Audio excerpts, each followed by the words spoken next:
سلام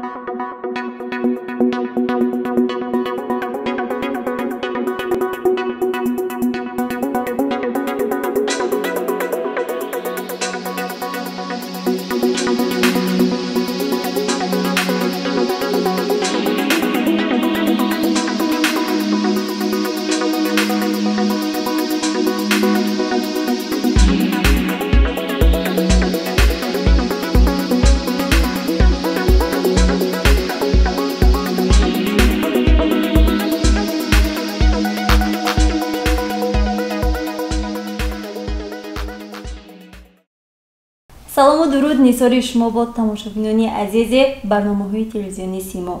اینک باز هم مهمان کارشناس‌های پرفیض شما هستیم عزیزان با برنامه نوبتی استعداد. در برنامه امروزه استعداد یک نفر دانشجو از دانشکده آموزگاری تاجیکستان در شهر پنجکن زیاداللهیف سهراب اشتراک دارند. امروز سهراب را به برنامه دعوت نمودیم تا از آن همه موفقیت‌های خویش، از آن همه کامیابی‌هایی که تا این زمان به دست آوردند بهر تماشابینان قصه نمایند و این همه افتخارنامه‌ها، سپاسنامه‌ها، تحفه‌ها و دیپلم‌هایی که در نزد ما می‌بینید تعلق دارد به همین زیاداللهیف سهراب. امروز از زبان ایشان خواهیم دانست که این همه افتخارنامه و این همه دیپلم و سپاسنامه را چطور به دست آوردند. برای به دست آوردن همین افتخارنامه و سپاسنامه‌ها یک انسان، یک دانشجو یا اینکه یک خواننده چی باید کرد؟ سرآغاز شما سهراب رو به برنامه امروزه استعداد خوش آمدید میگویم. سلام باشید. منتداری خود رو به شما میرسانم که مرا به برنامه خود دعوت نمودید تا اینکه از آن همه دستاوردهایی که در طول سالهای خوانشی در دانشکده کردم آگاهی پیدا نمایید و بار دیگر اظهار سپاس می‌نمایم. تشکری زیاد. سرآغاز سهراب کمی درباره خود نقل می‌کردید. من زیاداللهیف سهراب دانشجوی کورس چهارم فاکولته تاریخ اختصاصی تاریخ حقوق در دانشکده آموزگاری تاجیکستان در شهر پنجکن تحصیل می‌نمایم. من مؤسسه تحصیلات میانه عمومی رقم 71 شهر پنجکن را ختم نمودم و سال 2018 طریق مرکز ملی تحصیل نزد پرزیدنت جمهوری تاجیکستان حجت‌های خود را به دانشکده آموزگاری تاجیکستان سپاریدم.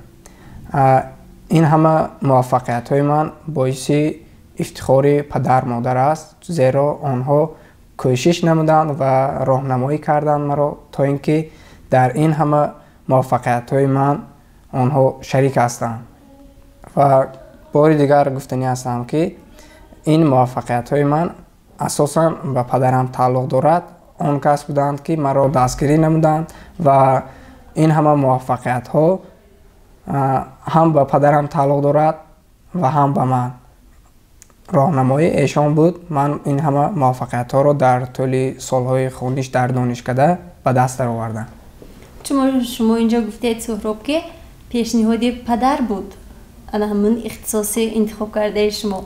آیا واقعا شما به همون اختصاصی که خود می‌خواستید داخل شدید یا اینکه طریق مرکز ملی تستی تقدیر شما رو به این کسب آورد؟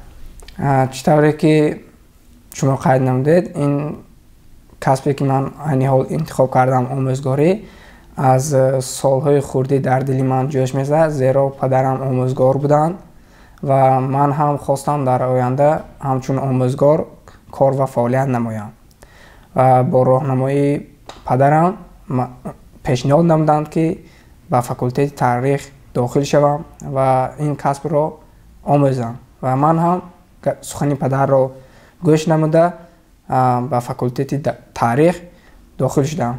اولین انتخاب من در مرکز ملی تستی این فاکولته تاریخ بود در شهر پنجکن. یعنی شما با همون اختصاصی که خود می‌خواستید سالهای دراز آن را آرزو داشتید با آن شامل گشتید. این کاری قسمت نبود. شما واقعا می‌خواستید آموزگاری فنی تاریخ باشید. برای چی شما می‌خواستید مخصوص آموزگاری فنی تاریخ باشید؟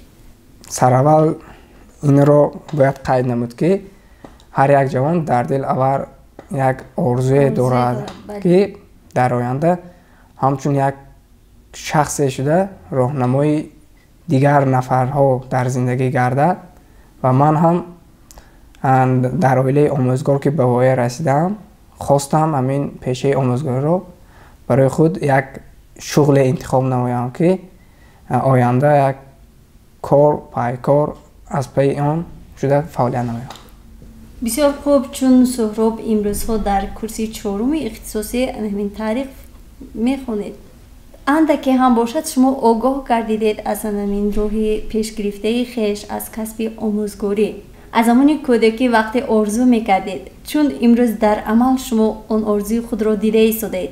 فرق از آرزو تا به امروز چگونه است؟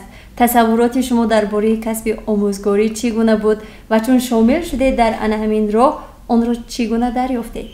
آن همه آرزویی که در کودکی کرده بودم نسبت سالهای امروزه خیلی فرقیت کلی دارد، زیرا آرزو کردن دیگر در عمل تطبیق کردن دیگر است و همینطور در مکتب های میانه که به حیث تجربه آموز رفته ایستادم به مؤسسه تحصیلات میانه رقم 29 در آنجا با راهنمایی همراهی و ما را دستگیری کردم، با خوانندگان شناس نمودند و الکی فهمیدیم که کار کردن با خواننده بسیار دشواری و نازک بوده است. آن همه گفته های معلمان برای ما یک درس، یک عبرت بود که ما توانستیم در فعالیتی که در مؤسسه همچون تجربه آموز رفته ایستادیم آن گفته های معلم را به نوبت گرفته سرمشق کار خود کنیم و تا توانیم خوانندگان را در روحیه وطندوستی و خودآگاهی تربیت نماییم. بسیار خوب. چون از گفته های سهراب فهمیدیم ایشان کسب آموزگاری را خیلی آسان میپنداشتند و زمانی وارد این کسب گردیدند دیدند که واقعا آموزگاری کسب به نهایت مشکل و خیلی حساس است. یک کلمه آموزگار میتواند چند خواننده‌ای که در یک صنف میخوانند به راه هدایت نماید.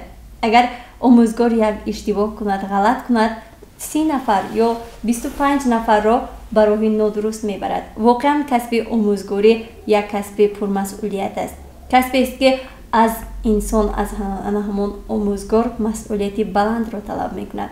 شما که این کسب را پیش گرفتید به شما موفقیت خواهانیم و آرزو داریم، امید بر آن داریم که چندین نفر شاگردان شما چون شما و همون مرتبه های بلند میرسند میتوانند سزاوار جای های نمایان بگردند. چون در پیش ما گفتیم افتخارنامه و سپاسنامه های زیاد است. اولین مراتب شما در کدام آزمون اشتراک کردید؟ در کجا بود؟ اولین پیشروی من در ساحه علمی که عین حال افتخارنامه های آن را دیده ایستادید اشتراک نمودن در آزمون یا اینکه گیرنده استیپندی رئیس ولایت بود. این اولین راهنمای من شد و در شهر خوجند با راهبری حاجی کامران استاد دانشکده با همراه اون کس ما 10 نفر دانشجویان به شهر خوجند رفتیم و امتحان آن را با طریق شفاهی سپاریدیم و خوشبختانه بعد از چند مدت قریب 4 ماه سپری گذشت و خبری آمد که ما از 10 نفر 8 نفر غالب گیرنده استیپندیا گردیدیم و در مقیاس ولایت باشد سزاوار جای دوم گردیدیم بنابر سبب زیاد گرفتن استیپند رئیس ولایت از دانشجویان. یعنی که اولین موفقیت شما از زمانی دانشجوی آغاز شد. در سالهای مکتبی چه شما در آزمون‌ها شرکت می‌ورزیدید؟ در سالهای مکتبی آزمون‌های بودند که اشتراک می‌کردیم و آزمون‌های بودند که به ما امکانیت جای گرفتن نشد و از فن تاریخ خلق تاجیک در مکتب یک مرتبه در آزمون اشتراک کرده بودم. متاسفانه با سزاوار جای دوم گرفتن در مقیاس شهری ما به راحت ندادن و از سبب که در فن حقوق من سزاوار جای اول گرفته بودم در مکتب، در شهری از فن حقوق برآمد کردم. من حالا تجربه کافی نداشتم که همه آن پهلوهایی که وابسته به ساحه حقوق است آن را آموخته نبودم و در دور شهری از فن تاریخ که دور دوم به خالی من بسندگی نکرد و از دور دوم باشد به مقیاس ولایتی راحت نیافتم. شما چون چندین مرتبه اشتراک کرده در آزمون‌ها در همین المپیاد مکتبی و شهری سزاوار جای نگردیدید. چی سبب شد که شما روح افتاده نشدید باز خواستید در دیگر آزمون‌ها شرکت ورزید؟ این همه پیشروی‌هایی که در ساحه علمی تاریخ کردم با راهنمای استادان دانشکده است و بخصوص اسرائیلوف صلاح‌الدین که به ما از فن تاریخ خلق تاجیک درس می‌افتند، از نخستین رؤسایی که در اودیتوریا در آمدند و با سوال‌های خویش مرا قانع گردانیدند که من لیاقت دارم به آن همه سوال‌هایی که پیشنهاد گردید جواب دهم و همین طور آن همه پیشروی‌ها از همان جا آغاز گردید، یعنی از سال 2018 و در سال 2018 من در المپیاد دانشجویان دانشکده از فن تاریخ خلق تاجیک المپیاد شد و در آنجا از بین دانشجویان سزاوار جای دوم گردیدم و این اولین قدم های من در دانشکده همچون المپیادیست سر شد و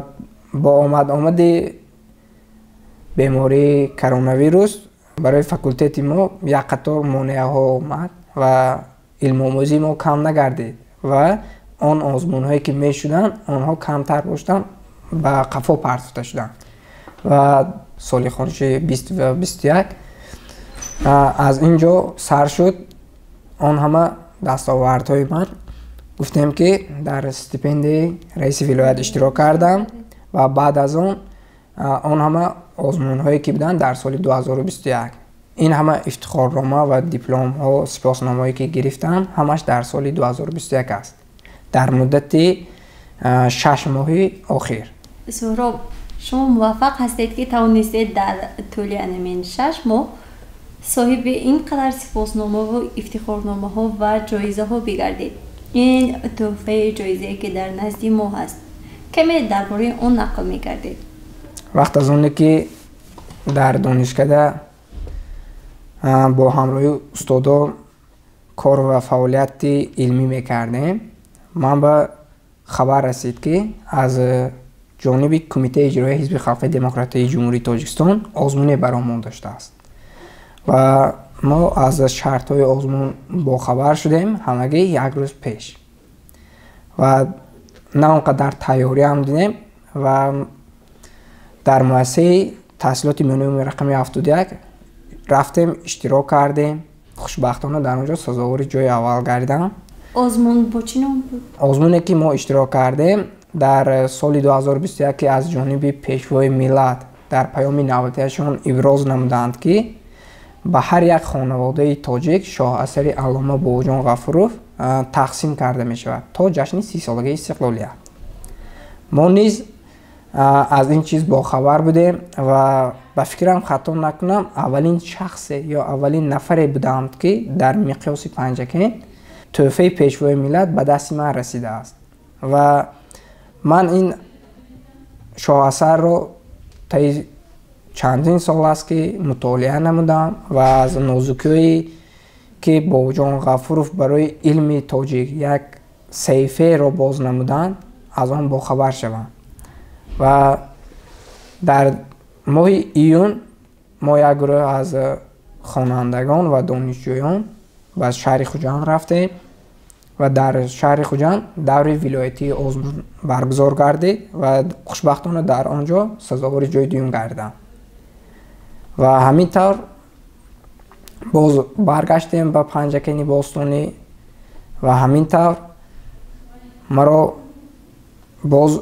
امتحان‌های جدی‌تر یا اینکه سنجش‌های را منتظر بود که این همه نازکی‌ها را از خود کنم و در دور جمهوریوی تیاری جدی بینم و قریب 2 ماه در خانه از پی علم آموزی شدم و شاه اثر را مطالعه نمودم و ماه آگوست خبر رسید که ما به آزمون می شود و با همراهی کارمندان کمیته اجرایی حزب خلق دموکراتی تاجیکستان در شهر پنجکین محاکمه کردیم و صحبت ها گرزاندن، فهمانیدن چیکار کردن لازم و آن همه گفته‌های آن را به نوبت گرفتیم و ماه آگوست 17 مرا سفربر نمودند به شهر دوشنبه. در شهر دوشنبه بین 50 نفر دانشجویان و خوانندگان این آزمون برگزار گردید. اول به دوری که خوانندگان اشتراک میکردند آن برگزار گردید، بعد از ما دانشجویان. در بین دانشجویان این علاقه در مقیاس جمهوری به نهایت دشوار می شود. سوالنامه ها دشوار از ما طلب میکند که باید جواب های دقیق پیشنهاد نماییم و گفته های خود را اثبات نماییم که در کدام موضوع جای دارد و چی مفهوم ها و چی معنا دارد. و همینطور در این آزمون وقت از آنی که شرط اولش را اجرا کردیم، شرط دومش را نیز اجرا کردیم. قریب در مدت 18 ساعت این آزمون برگزار گردید و نفری 41 من بودم. موضوعی بود که به پنجکین قدیم تعلق داشت. یگان نفر از دانشجویان و خوانندگان در این باره سخنی هم نگفتند. من به اعضای حکمان مراجعه نمودم که محترم اعضایان و رئیس محترم، شما پیشنهاد کردید آزمون را و یگان نفر از بین خوانندگان و دانشجویان درباره موضوعی که من حاضر برآمد میکنم نه سوال پیشنهاد کردید و نه جواب از آنها گرفته شد و همه در حیرت بود این چی موضوع بوده است که ما از آن بخبر. بعد من گفتم که محترم رئیس این موضوع است که بخشیده به پنجکین قدیم تعلق دارد، یعنی کوه مرغ و پنجکین قدیم همین گونه موضوع در کتاب تاجگانی باباجان غفوروف جای داده شده است و من به خوبی آن همه نازکی این یادگاری تاریخی را از خود کرده بودم، آموخته بودم، با همراهی استادان این موضوع که کار کرده بودیم برآمد نمودم و برای مستحکم نمودن سوی دانش ما از جانب حکمان سوالنامه و پیشنهاد گردید و وقتی که سوالنامه و پیشنهاد نمودن کمی در یکی از سوالی من دشواری کشیده به آن جواب دقیق داده نتوانستم. گفتم اعضای حکمان آن را رد کردن و نیمش را هم پذیرفتم به خود. گفتم که خیلی 50% درست است. بعد جنبست کردید با همین خیلی از جاهای تاریخی شهر دوشنبه دیدن نمودیم و مدتی 3 روز در شهر دوشنبه بودیم و روز 20 کنفرانس علمی عملی بخشیده به کتاب تاجگانی باباجان غفوروف در شناخت اصالت ملی در اکادمی ملی علمی جمهوری تاجیکستان برگزار گردید و همانجا ما فهمیدیم که چگونه آن همه استعدادی که ما داشتیم قدردانی شد و بهاگذاری کرده شد در همانجا. و شما از همانجا با الیمپیاد به شهر پنجکین برگشتید. بسیار خوب زهراب، حالا که از این منبری بلند سخن میگید در نزد آینه نیرگون شما را پدر و مادر تماشا میکنند، استادان خود، شما به ایشان چی گفتنی دارید؟ سراول به پدر مادر خود عرض سپاس میکنم که آن همه غمخواری ظاهر نمودند به من که این همه دستاوردها را به دست درآورم و مانع نشدم برای خواندن من و به استادانی که در دانشکده به من کمک نمودند. میخواهم اظهار سپاسی به اندازه خود را به ایشان رسانم، به خصوص به اسرائیل و صلاح‌الدین، واحد و شادمان، حاجیف کامران، رحیم و مدینه، باز شریف و گلپری که برای به این آزمون تیاری دیدنم به من خیلی کمک رساندند. ما نیز از این منبری بلند به پدر و مادر سهراب با استادان ایشان عرض سپاس می نماییم. برای تربیت چنین یک جوانی که میخواهد در راه علم پیش برود و میخواهد واقعا یک عالم بزرگ شود، در جاده تاریخ میخواهد تاریخ شناسی بشود. سهراب، شما خواننده مکتب بودید، امروز دانشجو هستید و میبینید که فردا خود آموزگار هستید، استاد هستید. کدام عملهایی که استادان امروز میکنند، امروز انا همون مناسبت رو نسبت به شاگردان دارند، شما به خود گفته اید باری که هیچگاه انا همین گونه من با شاگردان خود مناسبت نمیکنم. آیا شده است چنین یک حادثه؟ در حیاتی همه می شود. استادان انسان‌های گوناگون هستند، مناسبت رفتارهای گوناگون رو دارند.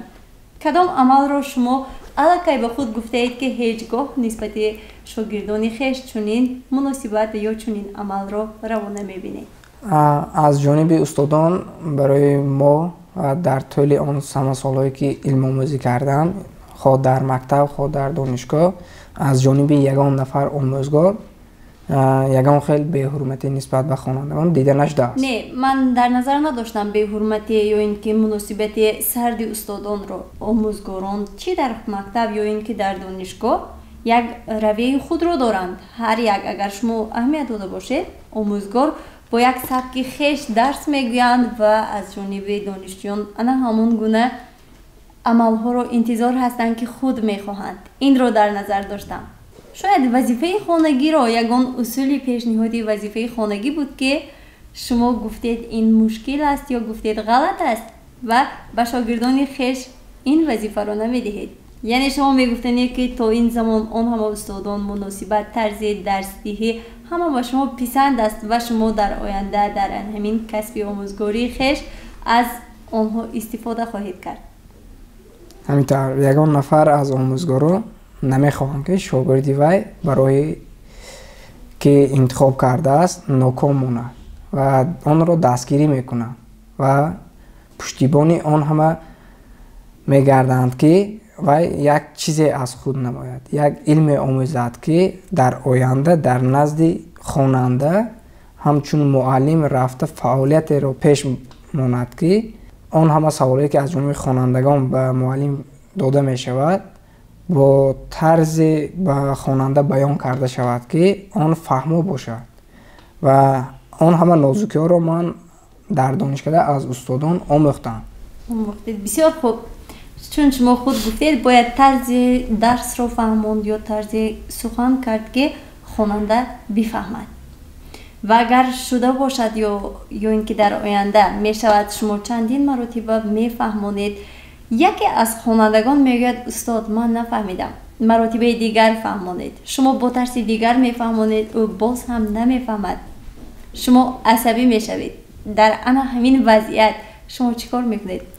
وقت از اونی که به خواننده یک کلمه رو میفهمونید نمیفهمد، با طرز و اصول های دیگر آن را باید شرح داد. شما شرح دادید، با چند اصول شرح دادید یا شاید او مخصوص این کار رو میکند یا که واقعا شما رو درک نمیکند. انا در همین لحظه شما چیکار میکنید؟ وقت از اونی که خواننده نمیفهمد یگان کلمه یگان مفهومی هست که همه انسان ها آن را تحلیل کرده نمیتواند در معنی سری خود و با جزئیاتی که انسان به خود گرفته است یا فهمیش خود هست، ما باید آن را ایضاح دهیم، شرح دهیم و خواننده که به سوالهای ما جواب میدهد و باز نافهمی احساس میکند سوال پیشنهاد میکند و وقت از آنی که به سوالهای وی ما جواب داده باز نفهمیده میگوید، این در علم پداگوژیک معلم را وادار نمیکند که به خواننده فشار بیاره. این در علم پداگوژیک راه نداده است. شما پداگوژیک را خوب آموختید و میتوانید عصبانیت خود را اداره کنید. بسیار خوب، موفق باشید حتما. سهراب، شما موفقیت را در چی میبینید؟ همچون یک شخصیت، نه اینکه یک آموزگار یا صاحبکار، عموما موفقیت را در چی میبینید؟ چگونه شخص را شما موفق میپندارید؟ پیش از همه شخصی موفق شده میتواند که آن همه علم هایی که در جامعه امروز ضرور است باید از خود نمود، بخصوص زبان های خارجه و بغیر از این علم‌هایی که در جامعه امروزی ما ضرور است، فن‌های دقیق، بغیر از فن‌های دقیق، فن‌های گومانیتری نیز موجودند. من که از یکی از فن‌های گومانیتری را انتخاب نمودم و به دیگران توصیه می‌دهم که برای انتخاب کسب خود سراسیمه کاری را پیشه نکنند. آهسته چقورتر تحلیل نمودند که در آینده همین اختصاصی که آنها یا اینکه کسبی که آنها انتخاب میکنند به فایده جامعه باشد. برای خلق و ملت خود آنها توانند که با این کسب انتخاب کرده خود فایده آورند یا اینکه نفعشان رسد تا در آینده از پشتی کسب انتخاب کرده خود آنها زندگی خود را پیش برند. سهراب، چون انسان سال به سال بزرگ می شود، عقیده او دیگر می شود و من ندیدم نفری را که گفته باشد من اگر مراتبه دیگر به دنیا آیم و مراتبه دیگر در انا همین سن و سال خود باشم، باز هم انا همین عملی خیش را تکرار می کنم. شما انا همین روز اگر با انا همین عقیده خیش در سن مکتبی می بودید چی کار می کردید؟ چی عملی را که در همون سالهای مکتبی کردید میخواهید بار دیگر با آن سال برگردید و آن عملی خیش را با راه دیگر اجرا سازید؟ وقت از آنی که انتخاب کسب می شود همگی در یاد دارم یک مرتبه من دیگر کسب رو انتخاب کردم و نمیدونم چی مهری داشت این کسب که من پیشه کردم به خود. کدام کسب؟ نه، این کسب آموزگاری. در همه انکیت های کسب انتخاب کنی من آموزگار میشم افتادم و در صنف 11 در ایام کمالات و انکشاف یابی نمیدونم چی عقیده چی فکری در ذهن من آمد که من نخواستم آموزگار شوم. باز به خلاصه آمدم از همه بهتر و خوبتر این کسب معلمی است. بعد چقورتر با خانگی ها مصلحت کردیم و آنها نیز راضی شدند که در آینده همچون معلم کار و فعالیت نمایم. سهراب، شما چون در سال آخری دانشجویی قرار دارید، امسال دانشکده را ختم میکنید؟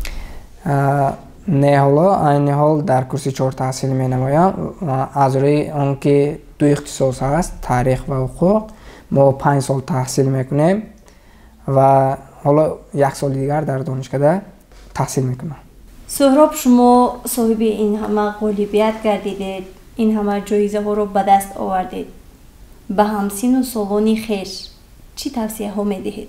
زیرا هستند همون نفرانی که با وجود دانشجو بودند به دیگر کارها مشغولند و درس نمیخوانند یا شغل ندارند و میخواهند درس نخوانده بدون آنی که علم از خود نمایند توانند موفق بگردند. شما با آنها چی توصیه میدهید؟ چی راهی را نشون میدهید؟ میگویند که هر استعداد یا اینکه هر علمی که در انسان جای میگیرد آن همه با زحمت و تلاش ها میشود. شخصایی هستند استعداد دارند و قابلیت دارند که با یک نگاه با یک مراتبه خواندن آن همه مفهوم ها رو از خود میکنند و من یاد ندارم یگان نفر از شخصایی یا اینکه نابغه‌ای که هستند آنها به زحمت و نابغه شدنشون میسر گشته باشند و همینطور کم اندر نفرای یافت می شود که قابلیت و استعداد خودداد دارند. باقی مانده 98% انسان‌های روی دنیا با زحمت به علم خود میرسند، با تلاش، با مطالعه، با ورق گردان کردن کتاب هایی که آنها به ضرور است آن همه را مطالعه کرده و پیشروی هایی که در ساحه علم خود میکنند یک سهم خود را گذاشته باشند.